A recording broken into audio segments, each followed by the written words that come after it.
Assalamualaikum warahmatullahi wabarakatuh. Alhamdulillah wassalatu wassalamu ala Rasulillah Sayyidina wa maulana Muhammad ibn Abdillah wa ala alihi wa sahbihi wa man tabi'ahu wa mawala. Subhanaka la ilma lana illa ma 'allamtana innaka antal alimul hakim. Rabbi shrah li sadri wa yassir li amri wahlul 'uqdatam min lisani yafqahu qawli. Yang sama-sama kita hormati tokoh masyarakat Bapak Haji Muhammad Saleh, guru-guru kita hadir pada malam hari ini, Al-Mukarram Al-Ustadz Dr. Al-Wizar, Al-Mukarram Al-Ustadz Dr. Zul Ikrami LCMA beserta para asatis yang tak dapat saya sebutkan, seluruh pengurus beserta jamaah Masjid Al-Ukhuwah. Hadir juga di tengah kesibukannya malam ini Bapak anggota DPR RI Komisi 8, Bapak Anyewang. Assalamualaikum. Saya heran tadi, saya tengok imam kainnya warna biru, Pak Ketua Masjid pun kainnya biru. Rupanya Pak Ahmad mau datang. Hah? Mik pun biru juga. Saya tak tahu Pak Ahmad mau datang malam ini. Alhamdulillah kita bisa bersilaturahim. Mudah-mudahan silaturahim kita ini memanjangkan umur, memurahkan rezeki. Kata Ustadz Al-Wizar, beliau khawatir di ujung Ramadan ini jamaah sudah balik kampung. Maka beliau WA ke sekeliling, surau musola supaya datang. Khawatir tak ada jamaah. Rupanya masih banyak jamaah yang tak punya kampung. Alhamdulillah. Bapak Ibu yang dimuliakan Allah Subhanahu wa taala, kalau besok sore nampak hilal, berarti ikolah malam terakhir tarawih. Malam yang ke-29. Kalau besok sore menjelang tenggelam matahari nampak hilal, berarti ikolah tarawih yang terakhir. Berarti nanda tarawih malam iko innalillahi wa inna ilaihi raji'un. Tapi kalau besok sore tidak ada penampakan hilal, berarti besok malam awak masih tarawih. Masjid Al-Ukhuwah. Masjid Al-Ukhuwah besok malam masih tarawih. Tengok dulu anak bulan. Tengok dulu anak bulan. Bahasa Arab tuh anak bulan tuh kalau bulannya pono namanya badar. Bulan purnama, bulan 5 boleh. Tapi kalau bulan sabit bahasa Arabnya hilal. Jadi kalau ada laki ibu yang namanya hilal, besoknya engkau rumah dulu. Sebab besok itu dia dicari-cari. Bapak Ibu yang dimuliakan Allah Subhanahu wa taala, dalam Quran ayatnya jelas, A'udzubillahi minasyaitonir rajim. Faman syahida minkumus syahra falyasum. Siapa di antara kamu yang menengok anak bulan, maka puasalah. Ayat Quran. Hadis Nabi, sumu li ru'yati, berpuasalah kamu kalau nampak anak bulan. Waftiru li ru'yati, berhari rayalah kamu kalau nampak anak bulan. Fa in ghumma 'alaikum, kalau tak nampak karena tertutup awan, fa in ghumma 'alaikum, kalau tertutup tak nampak anak bulan, fa atimmu, dalam riwayat lain faqduru lahu salasin, maka sempurnakanlah puasa kamu menjadi 30 hari. Jadi ambo hampir setiap hari, dari semalam siang, tadi siang banyak WA masuk. Ustaz, kapan hari raya? Kami mau ikut Ustaz. Ambo jawabannya satu aja. Saya hari raya 1 Syawal. Sebab awak sama-sama menengok anak bulan. Jadi ambo tetap menunggu besok sore kalau nampak anak bulan. Ambo hari raya hari Jumat. Kalau tidak nampak anak bulan besok sore, berarti puasa ambo 30 hari. Berarti ambo hari rayanya hari Sabtu. Tapi ambo tidak menyalahkan orang. Siapapun kawan, sahabat, ustaz, jamaah, itu memang ijtihad ulama masing-masing. Tapi ambo tetap berpegang. Dan ambo tidak memaksa jamaah mesti ikut ambo. Ini tentang menjawab pertanyaan kapan hari raya. Jamaah yang dimuliakan Allah Subhanahu wa taala. Setelah itu nampak nanti anak bulan, kita pun merayakan nama hari rayanya Idul Fitri. Kata Imam Ibnu Manzur dalam kitab Lisanul Arab, kamus bahasa Arab yang paling lengkap, panjangnya semeter. Silakan lihat di perpustakaan UIN. Imam Ibnu Manzur mengatakan asluhu ada yaudu. Asal dari kata id artinya kembali. Jadi Idul Fitri artinya kembali makan. Awaklah berapa hari nak makan? Sudah 28 hari tidak masuk ketupek gulai paku. Tidak masuk nasi uduk, nasi lemak. Maka begitu nanti Idul Fitri berarti kita kembali makan. Maka sesoleh-soleh orang, sealim-alim orang haram hukumnya berpuasa pada tanggal 1 Syawal. Karena 1 Syawal adalah kembali makan. Cuma hati-hati masalah makan ini. Karena lambung ini kan sudah terbiasa tak diisi pagi. Tiba-tiba diisi opor ayam, masuklah bakso, masuk akhirnya mencet tiba. Maka disyariatkanlah kita namanya puasa 6. Dari hari kedua Syawal sudah bisa puasa 6. Untuk apa disyariatkan puasa 6 ini? Rem. Karena kalau tidak ada remnya tiap hari makan. Jadi hari pertama makan, siapa yang mau hari kedua silakan. Bebas. Tidak mesti mutatabi'aini berturut-turut. Bisa di awal, bisa di tengah, bisa di ujung. Kami masih ada utang 7 hari. 7 hari potong ya enggak puasa. Ya. Apakah kami qadha dulu atau langsung puasa 6? Qadha dulu. Qadha dulu 7 hari, habis itu baru puasa 6. 7 tambah 6 3 boleh. Habislah kue itu ya. Panjang umur sehat badan, mudah-mudahan awak bisa sampai ke Mesir. Amin. Sampai ke Mesir nanti ziarah ke makam Imam Syafi'i. Amin. Nanti dokek makam Imam Syafi'i itu ada makam ulama besar mazhab Syafi'i namanya Imam Zakaria Al-Ansari. Imam Zakaria Al-Ansari mengatakan, siapa nan puasa qadha di bulan Syawal, otomatis dapat pahala puasa sunat Syawal. Nah, ini alternatif bagi ibu-ibu yang ada utang 7 hari potong, maka nanti di bulan Syawal niatnya puasa qadha. Hamba berniat puasa qadha 6 hari, otomatis dapat pahala. Ustaz dari tadi kok ibu-ibu? Ya kan ibu-ibu yang tinggal 7 hari. Ternyata apa kok tinggal 7 boleh hari? Lebih banyak lagi. Maka bapak-bapak pun begitu juga. Niatnya nanti niat puasa qadha, otomatis dapat pahala puasa sunat. Apalagi puasa qadhanya di bulan Syawal hari Senin. Dapat 3. Puasa qadha dapat, puasa sunat Syawal dapat, puasa Senin dapat. Kata ibu-ibu, ada 4 Pak Ustaz. Satu lagi apa? Diet. Diet itu bonusnya. Jangan sampai masukkan ke niat. Nawaitu shauma ghadin, diet lillahi ta'ala. Tak bisa. Sumu tasihu. Kalau kamu berpuasa kamu sehat. Sehatnya itu bonus. Ini tentang jangan sampai kebablasan tak ada rem. Makan makanan. Nah, ini tentang adab-adab kita nanti pada saat Idul Fitri. Idul Fitri balik makan. Yang tak mau makan, paksa makan. Tapi memang pengalaman saya, pengalaman Ambo pribadi, kalau awak berniat puasa, memang banyak godaan. Waktu itu masih mengajar di UIN. Puasa sunat Ambo. Langsung datang mahasiswa, Pak ada nasi kotak kan? Waktu tidak puasa, tidak ada. Khutbah Ambo di Masjid Jalan Sudirman, Darul Abror, di komplek DPR. Habis khutbah, datang jamaah. Ustaz kita mampir sebentar di Pondok Baung. Waktu tidak puasa, tidak ada. Nah itu macam-macam tahu setan itu jadwal. Nah jadi, oleh sebab itu godaan ini luar biasa. Kalau puasanya puasa qadha, tak bisa dibatalkan. Tapi kalau puasa sunat, bisa. Misalnya, Ambo bertamu ke rumah ibu. Dan itu ibu suruh makan. Tak sama silakan makan. Mohon maaf Bu, Ambo puasa. Ibu tidak boleh tersinggung. Karena kata Nabi, faman syaa'a falyasum. Siapa yang mau, teruskan puasanya. Faman syaa'a falyuftir. Siapa yang mau, silakan berbuka. Nah, itu nanti jangan awak tersinggung kalau ada tamu datang ke rumah awak, silakan makan. Saya puasa. Alah, mau ngaji online. So alim. Enggak. Itu memang enggak masalah. Itulah kalau awak sama-sama mengaji, gurunya sama, kajinya sama, insya Allah awak enggak akan tersinggung. Ambo banyak. Jamaah tamu bertamu ke rumah. Silakan makan Pak. Ambo puasa Pak Ustaz. Silakan minum Pak. Ambo puasa. Ambo enggak tersinggung. Alhamdulillah guru ambo enggak habis. Ustaz kalau bertamu ke rumah awak, kebetulan Ustaz puasa sunat, Ustaz makan apa enggak? Ambo tengok dulu lauknya. Nah, kalau nasi kotak ayam goreng, nah, itu aku batal mubazir. Tapi kalau asam podeh bau, susah sobi deh. Meniti dia Pak. Nah, ini tentang masalah adab-adab. Jangan tersinggung, padahal kita sudah bersih. Jadi makna Idul Fitri yang pertama, balik makan. Makna Idul Fitri yang kedua adalah Idul Fitri balik suci bersih. Fitrah. Ma min mauludin illa yuladu 'alal fitrah. Semua manusia yang lahir itu fitrah. Kata Abu Hurairah, makna fitrah, fitratul Islam. Suci, bersih. Tidak ada anak kecil yang lahir berdosa. Tidak ada lahir anak kecil bawa dosa. Ada pernah Bapak Ibu mendengar berita, telah lahir satu bayi langsung ditangkap KPK? Tidak ada. Sebab bayi kok bersih, tidak ada berdosa. Cobalah awak gendong anak ketek. Ustaz Somad, tolonglah gendongkan anak Ambo Pak Ustaz. Gendong anak. Lucu ya. Tapi itu terkoncing anak lo. Betua anak saya ini Pak Ustaz. Betua pula katanya anaknya. Lagi oleh baju awak dikoncing. Ini betua. Dan awak pun tidak bohong. Kenapa kita tidak marah? Sebab anak kecil itu tidak berdosa. Coba kalau apanya terkoncing. Menangis anak kawan. Awak pun golak. Apa kata Pak? Ini umur begini memang lagi lucu-lucunya. Ya Pak Ahmad. Ya kenapa? Enggak gitu digendong gitu. Kenapa? Sebabnya tidak ada dosa, tidak berdosa. Jadi balik Idul Fitri, balik kepada fitrah, tidak ada dosa. Kharajaka yauma waladathu ummuh. Keluar dari Ramadan seperti keluar dari rahim ibunya, suci bersih. Dosanya kepada Allah habis, dibersihkan oleh tarawih, witir, tahajud, zikir, selawat, habis bersih. Ini Ambo sedang berhadapan dengan bayi-bayi. Cuma enggak tua gitu. Baik, dosa kepada Allah Ta'ala sudah bersih insyaallah. Tapi dosa kepada manusia, itulah maka adat istiadat awak kalau Idul Fitri, mohon maaf zahir dan batin. Batin perut, zahir pundak. Apa makna perut dan pundak? Ambo bersalaman sama Bapak Ketua Masjid. Ya, saya pergi dulu ya. Ya. Waktu Ambo pergi yang nampak apa? Pundak. Itu maka disebut zahir. Waktu Ambo pergi nandak nampak mana? Perut. Nandak nampak itu batin. Maka disebut dengan mohon maaf zahir dan batin. Itu bahasa Arabnya zahir. Kalau enggak percaya, tanya sama dosen bahasa Arab Fakultas Tarbiyah UIN Suska, Ustaz Dr. Alwizar, S1, S2, S3 doktor bahasa Arab. Kalau enggak percaya sama Ambo. Ya? Mengigaunya bahasa Arab kata Pak Ahmad. Ambo waktu itu kan balik dari Maroko dengan titel LCMA, LC Al Azhar, MA Maroko.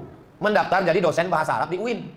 Sampai di situ mengadu Ambo ke ketua apa namanya pusat bahasa itu ya, pusat bahasa. Waktu itu tadi diterima, kami nggak terima katanya, karena ijazahnya bukan bahasa Arab. S1 Ambo Al Azhar, S2 Darul Hadis, bukan jurusan bahasa Arab. Itulah hebatnya UIN itu. Kalau nggak jurusan bahasa Arab tadi diterima, mesti jurusan bahasa Arab. Jadi kenapa wakil ini menyebut mohon maaf lahir dan batin? Nggak tahu entah siapa mengubah itu. Tapi deklah awak terlanjur salah, lanjutkan aja kesalahan itu. Mohon maaf zahir dan batin. Zahir nan nampak, tapi adonan tidak nampak. Zahir contoh nan salah nan zahir nan mana? Zahir misalnya adonan belum membalikkan rantang kota. Itu kan zahir jawab nih. Tapi adonan sifatnya batin di dalam hati. Sakit hati awak. Ambo memang sakit hati yang menengok tetangga awak tuh ya. Sakit dia aku, motornya baru. Itu tidak salah, ini salah awak. Bapak Ibu yang dimuliakan Allah Subhanahu wa taala. Jadi Idul Fitri kembali kepada suci bersih. Kepada Allah sudah suci kita, tapi kepada tetangga, kawan, sahabat belum. Itulah maka disunnahkan sembahyang Idul Fitri jalan dari jalan Siko, waktu baliknya jalan satu lagi. Supaya kok? Supaya banyak bersua orang bersalaman minta maaf. Selamat hari raya ya. Mohon maaf lahir dan batin. Minal aidin wal faizin. Oh enggak ada ini. Bid'ah wa kullu bid'atin dhalalah. Minal aidin. Semoga kita termasuk orang yang kembali kepada fitrah. Wal faizin. Semoga termasuk orang yang menang melawan hawa nafsu. Doa itu baik apa tak baik? Baik. Sedangkan dalam sholat boleh menambah doa yang baik. Mana dalilnya? Sami Allahu liman hamidah. Rabbana lakal hamdu mil'us samawati wa mil'ul ardi wa mil'u ma syi'ta min syai'in ba'd. Itu yang diajarkan Nabi. Tapi ada satu sahabat lain doanya. Sami Allahu liman hamidah. Alhamdulillah hamdan thayyiban katsiran mubarakan fi. Selesai sembahyang Nabi bertanya, "Siapa tadi nama membuat doa?" Ndak pernah hambu ajarkan. Alhamdulillah hamdan thayyiban katsiran mubarakan fi. Nyo gentleman nyo ngaku, "Ana ampun membaca doa itu tadi ya Rasulullah." Apa kata Nabi? Ra'aitu bid'an wa salasina malakan yabtadirun. Futihat abwabus sama. Terbuka pintu langit, malaikat turun ingin mencatat doa yang kau baca. Padahal tak pernah diajarkan Nabi. Berdasarkan hadis itu apa komentar Al-Hafiz Ibnu Hajar Al-Asqalani dalam kitab Fathul Bari, Hadjus Sari Muqaddimah Fathul Bari. Apa kata Imam Ibnu Hajar? Jawazu i'dasi dzikri. Boleh membuat doa ghairil ma'sur. Walaupun doa tidak ada dalam Quran, tidak ada dalam hadis, malam yukhalif bil ma'sur. Selama doa itu tidak bertentangan dengan Quran dan Sunnah. Namanya boleh membuat doa kok. Namanya Ibnu Hajar Al-Asqalani. Gelarnya Al-Hafiz, hafal 300.000 hadis. 300.000 hadis hafalannya, ini menyebut boleh membuat doa. Tiba-tiba ada uduk ustad, hafalannya cuma 3 hadis. Itu pun kalau duit lampu. Mati lampu, mati laptopnya, habis baterai, habis hadisnya. Membid'ahkan tak boleh doa minal aidin wal faizin. Sekarang mau tanya Bapak Ibu, Anda ikut Ibnu Hajar Al-Asqalani yang 300.000 hadis atau ustad 3 hadis hidup laptop kok? Terserah. Kamu cuma mengajak kita berpikir. Karena Quran banyak bertanya, afala ta'qilun? Kenapa tidak berpikir? Afala tatafakkarun? Afala tatadzakkarun? Liyadzakkara ulul albab, orang yang berpikir. Jadi doa minal aidin wal faizin baik. Taqabbalallahu minna wa minkum taqabbal ya karim. Itu pun doa. Semoga amal kita tarawih awak, witir awak, tadarus awak, khataman Quran awak, tahajud awak, buka puasa diterima Allah. Taqabbalallahu minkum minna wa minkum taqabbal ya karim. Mana tahu nanti balik dari sholat Idul Fitri anak ibu bertanya anak bapak, ya mak, apa arti minal aidin wal faizin? Entah pokoknya baiklah. Minal aidin, semoga termasuk orang yang kembali kepada fitrah, suci bersih balik. Wal faizin, semoga termasuk orang yang menang melawan hawa nafsu. Alhamdulillah, selama Ramadan ku sudah menang melawan hawa nafsu, Pak Ustaz. Alhamdulillah. Nafsu apa? Nafsu sarapan pagi, nafsu makan siang, dibalaskan saat azan maghrib berkumandang. Idul Fitri yang pertama, balik makan. Idul Fitri yang kedua, balik suci. Idul Fitri yang ketiga adalah hari raya, hari besar. Itu mana Id? Id artinya hari raya, hari besar. Karena waktu Nabi sampai ke Madinah, mereka orang kafir jahiliyah, hari rayanya ada 2. Diganti Allah, maka bergantilah. Qad abdalakum bi khairin minhuma. Allah sudah ganti dengan hari yang lebih baik daripada 2 hari itu. Itulah yang Idul Fitri dengan Idul Adha. Jadi pada hari Id itu jangan sampai adonan tidak makan. Jangan sampai adonan susah. Kalau ada nanti di lampu merah simpang 4 Garuda Sakti itu yang mengemis, tangkap. Itu pasti sindikat. Itu pasti ada penjahat aktornya. Itu pasti dikoordinir, disebar. Karena aslinya semua sudah dapat zakat fitrah. Betul? Siap menangkap ini lampu merah nanti? Ambo waktu Idul Fitri potang. Kan waktu itu jadwal Idul Fitri apa Idul Adha? Idul Fitri. Jadwal Ambo kan khotib di Ramayana Panam. Pas di simpang Tabik Gadang, adalah satu anak menggendong anak ketek. Kan bangkit. Allahu Akbar Allah. Buka kaca Pak gitu. Iya wang dapat beras gitu. Kasih duit suruh balik. Kenapa Ustaz tidak nangkuk? Ambo kan khutbah, nangkuknya loh. Khutbah. Ini tidak selesai dengan khutbah. Ini tak selesai dengan ceramah. Ini selesai dengan perda, peraturan daerah. Ditangkap. Setuju Bapak Ibu tangkap. Ini tanggung jawab anggota legislatif ini. Cuma yang jadi masalahnya Pak Ahmad kok DPR RI pula, terlalu ketinggian. Jadinya mesti diturunkan lagi ke bawah. Mesti ada pergub, peraturan Gubernur Riau. Tidak boleh ada di lampu merah, peminta-minta. Karena sudah dikasih zakat melalui Basnas. Ini tak selesai dengan ceramah dan khutbah. Khutbah berapi-api. Nanti pas di lampu merah ada pengemis, datang bawa khutbah di situ. Wahai para pengemis, nggak selesai. Mesti dengan aturan negara. Dan kita alhamdulillah tinggal di negara kesatuan Republik Indonesia pakai sistem demokrasi. Segala suara aspirasi masyarakat sampaikan melalui pengajian, sampaikan melalui tausiah, sampaikan melalui tablik akbar, didengar oleh para anggota dewan, disuarakan. Hasilnya kalau di pusat namanya undang-undang. Kalau di kabupaten kota namanya perda, peraturan daerah. Kalau tak sanggup anggota dewan membuat, namanya pergub, peraturan gubernur, perbuk, peraturan bupati, perwako, peraturan wali kota. Camat, nggak tolok di camat. Bapak Ibu yang dimuliakan Allah Subhanahu wa taala. Lalu kemudian setelah Idul Fitri itu apa yang perlu kita jaga? Menjaga masjid. Masjid ukhuwah atau al-ukhuwah? Masjid al-ukhuwah dalam perjalanan Ambo ceramah, al-ukhuwah ikut jadwal Ambo sebulan sekali subuh mubarak. Masih ada tuh ya? Alhamdulillah. Subuh mubarak. Ambo kalau ditanya orang di mana-mana ceramah, Ustaz, tolong kasih jurus biar supaya masjid kami ramai. Kata Ambo, datang kalian ke Pekanbaru, di Jalan Garuda Sakti, masuk komplek Unri, ada situ namanya Masjid Al-Ukhuwah. Saya pernah mengajar di situ bertahun-tahun setiap subuh Ahad, itu termasuk yang ramai. Bagaimana caranya Pak Ustaz? Setiap subuh Ahad ada namanya coffee morning. Disediakan coffee morning. Coffee artinya kopi, morning artinya pagi. Coffee morning, minum kopi pagi-pagi. Memang ada lain kopi itu. Tapi ternyata ada sotonya, ada sopnya, ada baksonya, ada mie ayamnya, ada ketupatnya. Dulu, kini tidak tahu. Puasa dah off, tapi di luar puasa berlanjut lagi insyaallah. Amin. Ini masjid ini perlu kecerdasan pengurus untuk menarik jamaah. Bagaimana supaya jamaah tertarik ke masjid? Jamaah kepanasan, pasang AC. Malam tadi yang buat ceramah, AC-nya duo, tapi mati dulu. Ditanya deh Pak Bupati tanya, Ustaz, ini AC itu. Kata Ambo, AC itu dipasang bukan untuk mendinginkan badan awak, Pak, tapi untuk mendinginkan hati awak. Tapi di Masjid Al-Ukhuwah, gua AC-nya Bang, 1, 2, 3, 4, 5, 6, 7, 8, 9, 10. Walaupun 10 tetap angin.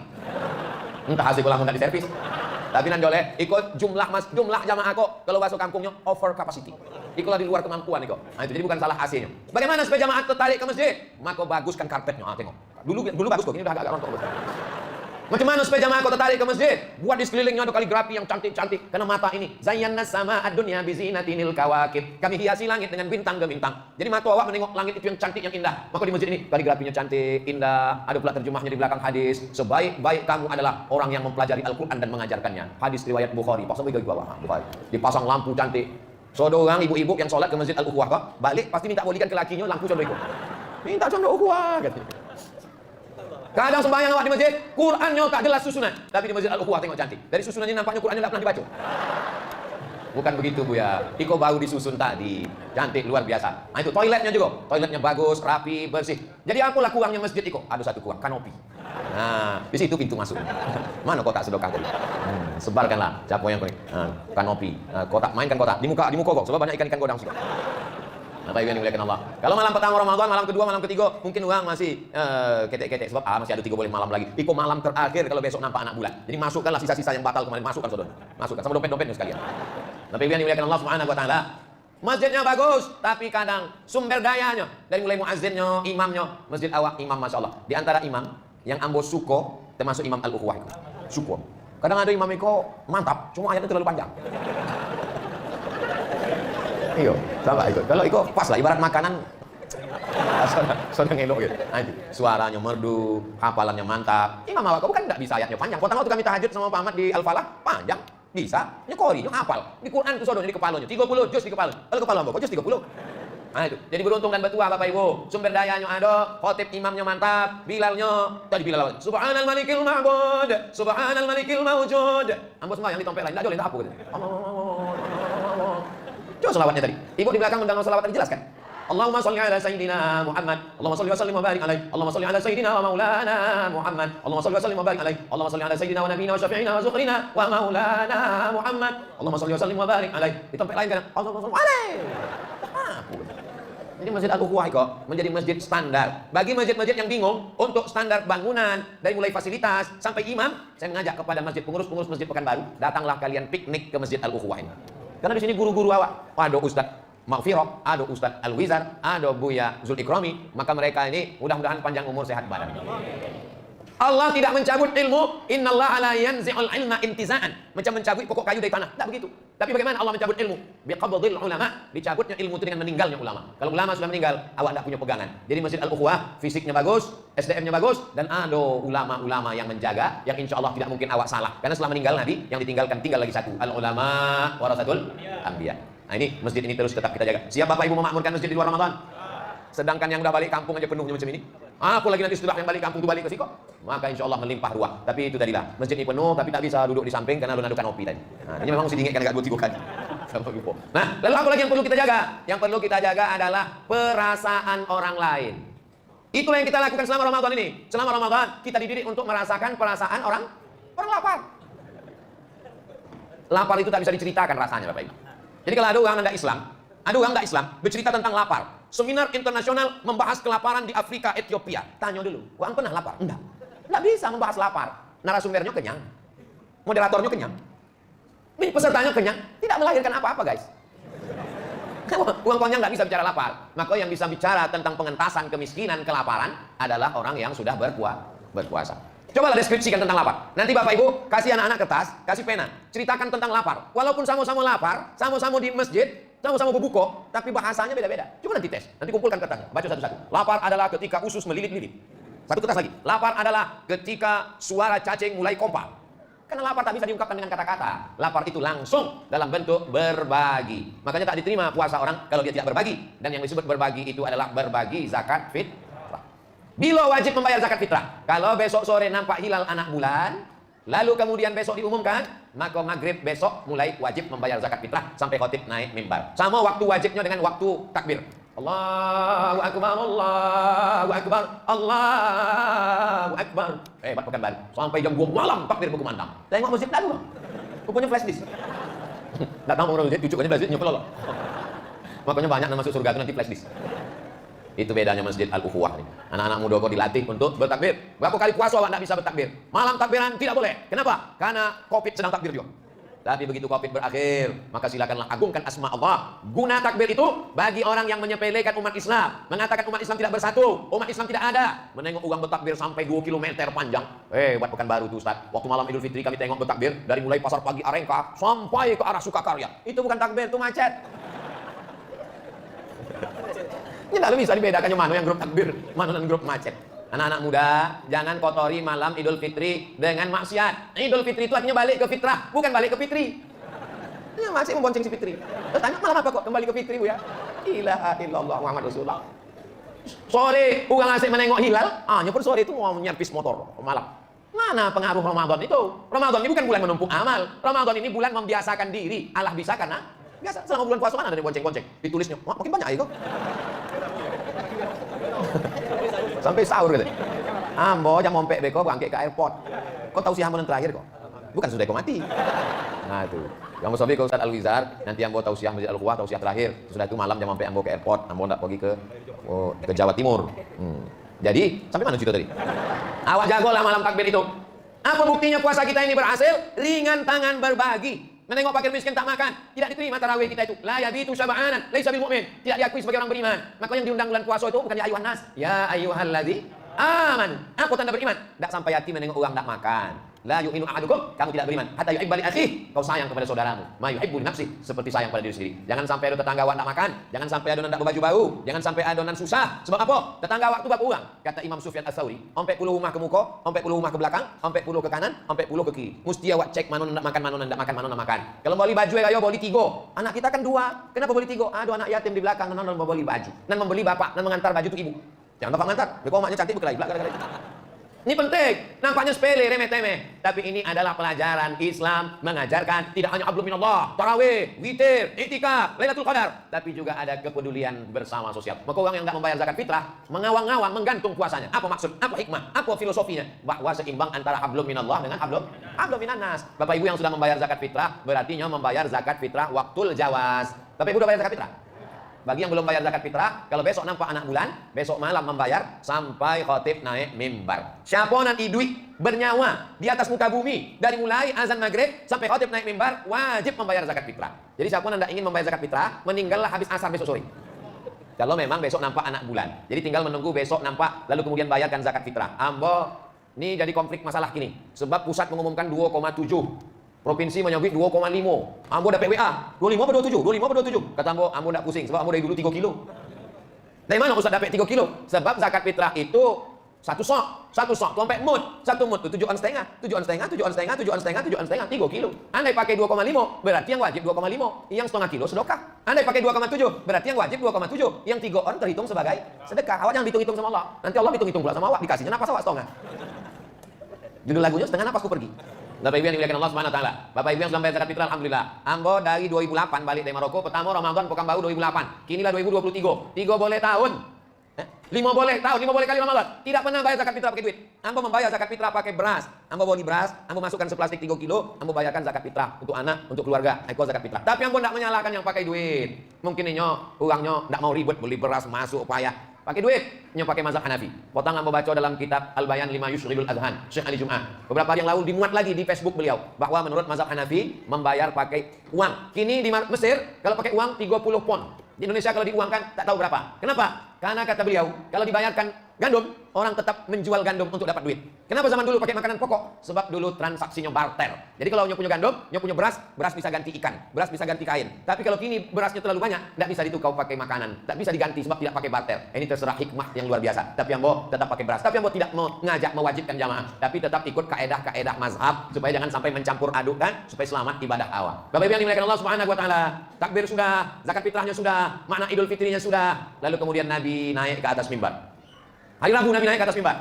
Rabu naik ke atas mimbar, Kamis, Jumat, Sabtu, Ahad, Senin meninggal. 5 hari sebelum meninggal dia naik ke atas mimbar. Apa kata Nabi? Man kuntu jalatu lahu zuhran. Siapa yang pundaknya pernah kau naik cambuk ambo mencambuk kudo, lalu ujung cambuk kau naik ke pundaknya, sakit badannya, falyastaqit minhu. Ini pundak ambo, silakan balas. Sahabat diam saudara. Man kuntu syakamtu lahu irdan. Siapa yang hatinya sakit, tersinggung, kata-kataku kasar pernah menyinggung perasaannya, hadza irdi. Ini harga diri Muhammad, falyastaqim minhu, silakan balas. Sahabat diam. Yang ketiga, siapa nan pitinya pernah hamba pinjam, kata Nabi. Kok enggak sahabat? Kata sahabat, innalaka alayya salasa darahim. Engkau ada utang 3 dirham ya Rasulullah. Duit Omen namanya dinar, duit perak namanya dirham, tidak ada duit kertas. Duit kertas belakangan oleh Presiden Amerika. Lalu kemudian kata Nabi kepada Fadl bin Abbas, saudara kandung Abdullah bin Abbas, anak Abbas sepupu Nabi. Idfa ya Fadl, tolong bayarkan Fadl. Apa makna hadis itu? Nabi minta maaf. Jadi kadang ada orang, saya tak mau minta maaf. Apa itu Idul Fitri minta maaf? Tunjukkan dalilnya. Dalilnya ada, wah ambonga. Nabi minta maaf. Apa kita maaf? Yang ada dalam Quran itu kan memaafkan. Coba baca ayatnya. Wasari'u ila maghfiratin min rabbikum wa jannatin 'arduha as-samawati wal ardu u'iddat lil-muttaqin wa 'inda lil-muttaqin alladziina yunfiquna fis sarra'i wad-dharra'i wal kaazimina al-ghaiz wal kaazimina al-ghaiz wal 'aafina 'anil nas. Memaafkan. Iya, memang ada memaafkan. Tapi ada juga minta maaf. Bapak Ibu selama mau tausiah di Masjid Al-Ukhuwah, banyak tutur kata menyinggung perasaan tak berkenan di hati. Maukah Bapak Ibu memaafkan ambo? Lah, ambo selesai. Tinggal Bapak Ibu lagi belum selesai. Saya Pak Ustadz balik kampung. Habis balik kampung, tak bisa datang ke rumah satu-satu. Gimana caranya Pak Ustadz? Undang orang ke rumah. Aku acaranya coffee morning. Minum kopi, enggak usah kasih gula. Kopi open house. Habis itu, minta maaf. Bapak Ibu, saya tak bisa datang satu-satu. Setelah ini maukah Bapak Ibu memaafkan saya? Dek, uang telah konyang saudanya. Mau. Lalu selesai. Banyak orang menunggu momen. Nantilah minta maaf. Idul Fitri Bu ya. Idul Fitri lah datang aja minta maaf. Bisa Pak minta maaf di pintu Ka'bah. Labbaik Allahumma labbaik. Maafkanlah salah hamba pada Ustaz Maghfirah ya Allah. Enggak bisa. Minta maafnya ke orang langsung. Masalahnya mau memaafkan tidak itu bukan urusan awak. Ambo datang ke rumahnya Bu ya. Ambo pencet bel 2 kali, kalau anjing herder. Nah, itu bukan urusan awak. Yang penting awak minta maaf. Kalau masalah uang, utang piutang balikkan. Masalah barang balikkan. Masalah hati maafkan. Nah, inilah. Maka disebut dia dengan Allahumma innaka afuwun tuhibbul afwa fa'fu anni. Ya Rasulullah, yo, seandainya ambo bersua malam Lailatul Qadar, apalah doanya malam itu? Hadis riwayat Aisyah, Allahumma innaka afuwun tuhibbul afwa fa'fu anni. Tiap malam baca itu malam bulan Ramadan, engkau cinta kepada maaf, engkau suka kepada maaf, engkau maha pemaaf, maafkanlah aku. Maaf itu dari bahasa Arab. Afa, ya'fu, afwan, ma'fu. Apa artinya? Kaki menginjak pasir.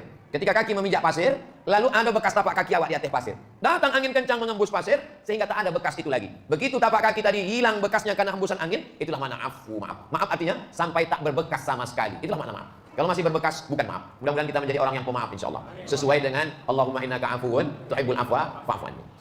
Ustaz Somad itu ceramah aja itu maaf, tapi dia berat juga memaafkan orang lain. Memang ada orang yang mesti dikasih pelajaran, karena dia kurang ajar. Tadi pagi ada orang mau WA ambo. Ustaz, ada orang mau minta maaf sama Ustaz. Dia datang ke rumah atau gimana Pak Ustaz? Ambo balas singkat, nanti bersua di padang mahsyar. Ada orang angku yang sombong, maka dia mesti dikasih pelajaran. At-takabbur lil mutakabbir shadaqah. Sombong kepada orang sombong itu sedekah. Coba kalau tidak nanti, tapi jangan dijadikan dalil. Bapak Ibu yang dimuliakan Allah Subhanahu wa taala. Nabi sallallahu alaihi wasallam, orang yang paling hebat adalah namanya Abu Sufyan. Siapa namanya? Abu Sufyan. Waktu Nabi giginya patah berdarah perang Uhud, datang Abu Sufyan itu menginjak-injak jenazah sahabat, naik kuda berwarna hitam. Aina Muhammad? Aina Muhammad? Mana Muhammad? Mana Muhammad? Bini Abu Sufyan itu namanya Hindun. Mohon maaf kalau kebetulan ibu ada namanya Bu Hindun. Hindun itu mengupah satu laki-laki namanya Wahsy untuk menyobek jantung Hamzah. Wahsy, nanti kalau Hamzah dapat uang bunuh, sobekkan jantungnya, dibelah, dikunyahnya jantung Hamzah. Hindun. Tahun ketiga hijrah. Tahun keempat, tahun kelima, tahun ke-6, tahun ke-7, tahun ke-8. 5 tahun sesudah itu. Peristiwa kau terjadi tahun ketiga. Tahun ke-4, tahun ke-5, tahun ke-6, tahun ke-7, tahun ke-8. 5 tahun sesudah itu, Nabi datang ke kota Makkah, membawa 10.000 pasukan. Datang Hindun. Nabi sedang duduk di atas bukit Sofa, datang Hindun. Nggak dibalik deh Nabi SAW. Hindun kau dulu bersumpah, aku tidak akan masuk Islam, kata Hindun. Tiba-tiba waktu Nabi datang, bersyahadatnya. Asyhadu an la ilaha illallah. Ditanya dia, uang ingat. Dulu uang nggak nyampe masuk Islam, kini kau masuk Islam. Kata Hindun, aku nggak masuk Islam, Islam itu masuk ke hati aku. Memanglah pandainya. Abu Sufyan. Datanglah panglima perang namanya Sa'ad bin Ubadah. Dicabutnya pedang. Kata Sa'ad bin Ubadah, dulu kalian memotong telinga Hamzah, menggunting hidung Hamzah, menyobek jantung Hamzah, mengunyah jantung Hamzah. Kami pun akan mengunyah jantung kalian. Nabi memanggil Sa'ad. Ta'al Sa'ad. Kau Sa'ad. Sini sebentar Sa'ad. Apa kata Nabi? Hadza yaumul marhamah. Ini hari berkasih sayang. Maka Abu Sufyan jadi mu'allab. Dikasih Nabi Abu Sufyan jatah zakat 100 ekor onta. Padahal Nabi membawa 10.000 pasukan. 100 ekor onta. 1 ekor onta 50 juta. Kali 100 ekor sama dengan? Memang kalau pikirin awak tekonang kolak di rumah payah gitu memang. Kalau 1 ekor onta 50 juta, Nabi mengasih Abu Sufyan 100 ekor onta, berapakah zakat yang dibagi Nabi ke Abu Sufyan? 5 miliar. 5 miliar. Selesai kan opi awak. Atau konang juga kan opi. Begitulah Nabi. Apa kata Nabi? Man dakhala baita Abi Sufyan fahuwa amin. Siapa yang masuk ke rumah Abu Sufyan, maka dia aman, tidak diganggu. Abu Sufyan dimaafkan. Bininya yang mengunyah jantung Hamzah, dimaafkan. Lalu mana Wahsy? Wahsy yang menyobek jantung Hamzah, menggunting hidung Hamzah, memotong telinga Hamzah, dicucuknya pakai benang, dijadikannya rantai. Mana Wahsy? Wahsy lari ke Taif. Taif 100 kilo dari kota Makkah. Lari Wahsy tunggang langgang lintang-lintang. Sesudah Nabi balik ke Madinah, datang Wahsy balik ke Makkah. Ditengoknya enggak ada uang makanan dibunuh Nabi. Kali ini duit lagi. Yo, wah, anjir suka ketakutan. Datang Wahsy mengajar, dikejarnya Nabi ke kota Madinah. Sampai di kota Madinah dijumpainya Nabi. Assalamualaikum ya Rasulullah. anta wahsy, kata Nabi, engkau wahsy. Yuk, Nabi pukul dadonya supaya dapat hidayah, masuk Islam. Tapi sesudah itu kata Nabi, arif wajhaka anni, palingkan wajahmu dariku. Sebab kalau Nabi mau nengok mukanya, tegon nanginya pada Hamzah paman. Sedih. Tapi Nabi tidak mau balik. Masuk Islam Wahsy. Tapi Wahsy tiap hari dihantui tangan. Tangan Niko yang sudah memotong telinga Hamzah. Tangan Niko yang menggunting hidung Hamzah. Tangan Niko yang sudah menyobek jantung Hamzah. Tangan Niko bergelimang dosa. Bagaimana cara membersihkannya? Maka pada masa pemerintahan Abu Bakar Siddiq, muncul Nabi palsu namanya Musailamah Al-Kadzab. Disitulah Wahsy membersihkan tangannya. Diambilnya pedang, dipancungnya kepala Musailamah. Tangan Iko dulu yang pernah membunuh orang terbaik Hamzah. Tangan Iko juga lah yang sudah membunuh orang terjahat Nabi palsu. Maka preman-preman, pembunuh-pembunuh, penjahat-penjahat yang tangan kalian bergelimang dosa, carilah Nabi palsu, pancung kepalanya. Tapi kalau kalian tertangkap, jangan bawa ceramah Iko. Pasti ditangkap. Jadi jangan khiyarukum fil jahiliyah, khiyarukum fil Islam. Kalau zaman jahiliyah dulu kalian panglima perang, setelah masuk Islam kalian tetap jadi panglima perang. Begitu. Khalid bin Walid yang menyerang Nabi waktu perang Uhud, Khalid bin Walid menjadi panglima perang setelah masuk Islam. Wahsy yang pembunuh sebelum masuk Islam, setelah masuk Islam tetap juga begitu. Ini kadang banyak waktu sebelum hijrah, sebelum taubat preman. Setelah taubat, ciu. Pas ditanya, kamu masih preman? Nah, saya mau mati aja Pak Ustaz. Enggak bisa begitu. Sebelum hijrah pakai motor. Setelah hijrah tetap motor, tapi berubah jaketnya. Bikers subuhan. Born to ride, ride to Jannah. Gue punya kredit, belum mau bayar. Bapak Ibu yang dimuliakan Allah SWT, tadi awak mulai tausiah jam 9, ini jam 10:05. Ambo masih seperti yang dulu, 600 ml. Tinggal bagi uang ketiga botol. Nah, itulah terbuka jurusan Masjid Al-Ukhuwah. Tapi rasanya sodolah Ambo bahaskan. Dari mulai menengok anak bulan, sampai malam takbir, sampai sholat idnya, sampai kemudian silaturahimnya, makna idul fitrinya, sampai memaafkannya. Rasanya sudah tinggal lagi awak mengamalkan. Tinggal saling mendoakan. Doakan Ustaz Somad supaya bisa memaafkan orang lain. Doakan supaya Ustaz Somad mati husnul khatimah. Al-hadziniyah wa kulli niyatin shalihah. Al-Fatihah. Assalamualaikum warahmatullahi wabarakatuh. Jamaah dimanapun berada, saya sedang bersama dengan santri-santri penghafal Quran Pondok Pesantren Tahfiz Quran Az-Zahra. Mari kita support Pondok Pesantren Tahfiz Quran Az-Zahra gratis melalui donasi Bank Syariah Indonesia (BSI). Nomornya catat baik-baik, 76 7-nya 5 kali, 77 777 656. Sekali lagi 76 77 777 656. Jangan lupa hubungi kontak person berikut ini 0822 4739 5624. Sekali lagi 0822 4739 5624. Berkah selalu, ma'akal tafa'afnaita. Rezeki, uang, gaji, pendapatan yang kau belikan makanan akan busuk. Wa malabista fa'ablaita, yang dibelikan kepakaian akan lapuk. Wa mata saddaqta fa'amdaita, yang kau sedekahkan itulah yang akan kekal abadi menjadi amal bekal untuk hari esok. Berkah selalu. Assalamualaikum warahmatullahi wabarakatuh.